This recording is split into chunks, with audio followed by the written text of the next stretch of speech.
పట్టణాల అభివృద్ధి క్రమంలో చాలా మార్పులు ఉంటాయి.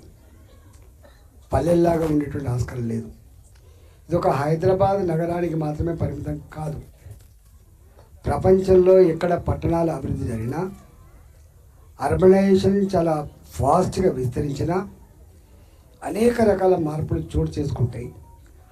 ఆ మార్పులని అర్థం చేసుకొని ఆ మార్పులకు అనుగుణంగా చట్టాలు చేసే బాధ్యత ప్రభుత్వాలపైన ఉంటుంది. కానీ దురదృష్టం ఏంటంటే దానికి అనుగుణంగా చట్టాలు చేసుకోలేకపోయినాం. అందుకే అనేక రకాల అనర్థాలకు దారితీస్తాను.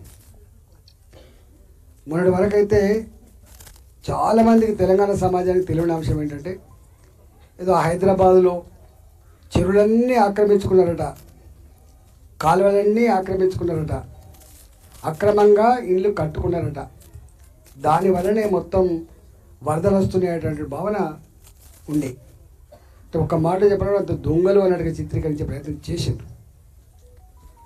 కానీ ఇది చిత్రీకరిస్తున్న సందర్భంలో ప్రభుత్వం కూడా దానికే వంత పడింది తప్ప ఇది కాదని ఎక్కడ చెప్పే ప్రయత్నం చేయలేదు. బాధ అనిపిస్తుంది. ఇవాళ ఎక్కడో హైదరాబాద్లో ఆనాడు పేదలకు ఇచ్చిన భూములు కావచ్చు, వాస్తవంగా అసైన్మెంట్ భూములు చాలామంది తెలియదు. అసైన్మెంట్ భూములు ఇచ్చిన తర్వాత అవి ఎస్సీలకు ఇచ్చిన, ఎస్టీలకు ఇచ్చిన, బీసీలకు ఇచ్చిన, ఇతర రాష్ట్రాల్లో 15 ఏళ్ళకో 18 ఏళ్ళకో 20 ఏళ్ళకో వాటి అమ్ముకునే వెసులుబాటు ఉంటుంది. కానీ ఇక్కడ భూ సంస్కరణలు అమలైన తర్వాత ఇన్ని సంవత్సరాల క్రమంలో ఎక్కడ కూడా ఆ అసైన్మెంట్ భూములు, ఆ అసైన్ని ఎవరైతే ఉన్నారో వాళ్ళకి అమ్ముకునే అధికారం కట్టబెట్టలేదు.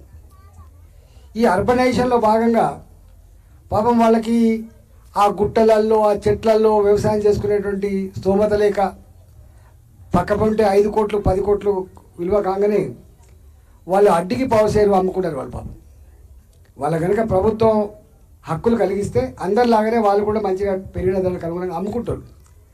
కానీ ఎవరు కొనుక్కున్నారు? ఇక బ్రోకర్లు కొనుక్కున్నారు. ఎవరికి అమ్ముకున్నారంటే పాపం పేదలకు అమ్ముకున్నారు. మళ్ళీ ఈ మీకు రిజిస్ట్రేషన్ అయితే కాదు, ఈ సమస్య ఉందంటే రూపాయి అర్ధకు ఎవరో చిన్నోళ్ళు కొనుక్కునే సందర్భాలని వాటిని మీరు చూసిండ్రు. జీవో నెంబర్ 58, జీవో నెంబర్ 59 అని చెప్పి రెగ్యులేషన్ చేసినప్పటికీ కూడా ఇంకా అనేక మిగిలిపోయింది. అంటే అర్థం ఏంటంటే ఇవన్నీ ఇల్లీగల్ కాదు, ఇవి ప్రభుత్వం పూనుకొని వాటిని రెగ్యులైజ్ చేయాల్సిన అక్కడ ఉండే. దానికి జీవో నెంబర్ 58, 59 ఇచ్చి ఎల్ఆర్ఎస్లు, బీఆర్ఎస్లు అనేక సార్లు ఇచ్చినప్పటికి కూడా ఎక్కడో మిస్ అయ్యి ఇవాళ వాళ్ళని బోన్లో నిలబెట్టే పరిస్థితి వచ్చింది. రెండవది ఏంటంటే అసలు బాధ అనిపించే అంశం ఏంటంటే, ఏ బఫర్ జోన్ అని చెప్పి వీళ్ళు ఇండికేట్ చేస్తున్నారు, ఏ ఎఫ్టీఎల్ని ఇండికేట్ చేస్తున్నారో కావచ్చు. చెర్లలో ఎఫ్టీఎల్ ఉండొచ్చు, చెర్లలో బఫర్ జోన్ ఉండొచ్చు. కానీ ఈ ఎఫ్టీఎల్ కానీ బఫర్ జోన్ కానీ ఎప్పుడు వర్తిస్తుంది అంటే ఆ చెరువుల కింద పారకం ఉన్నప్పుడే వర్తిస్తుంది. ఒకసారి చెరువుల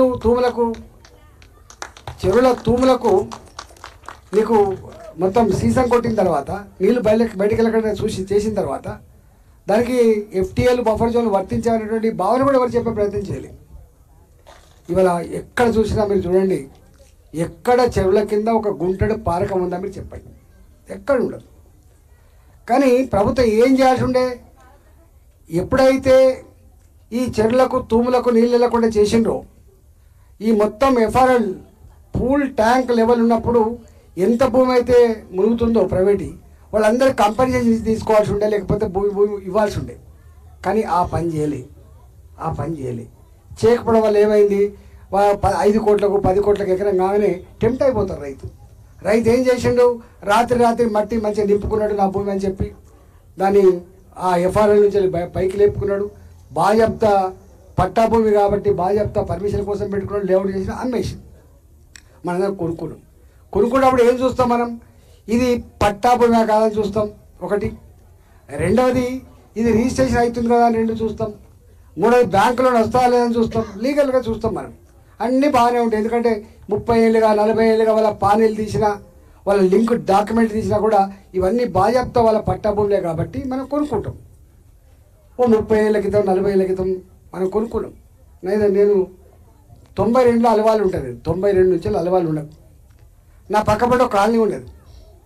ఆ కాలనీ నేను 92లో వస్తే నేను రాకముందు 20 ఏళ్ళ క్రితం ఏర్పడ్డ కాలనీ అది. అంటే 92 అంటే దాదాపు 72లో ఏర్పడ్డ కాలనీ అది. 72లో ఏర్పడ్డ కాలనీకి వచ్చి అన్ని ఇళ్ళకు నోటీసులు ఇచ్చి చివరికి గుడికి కూడా నోటీసులు అది అంటించిపోయింది.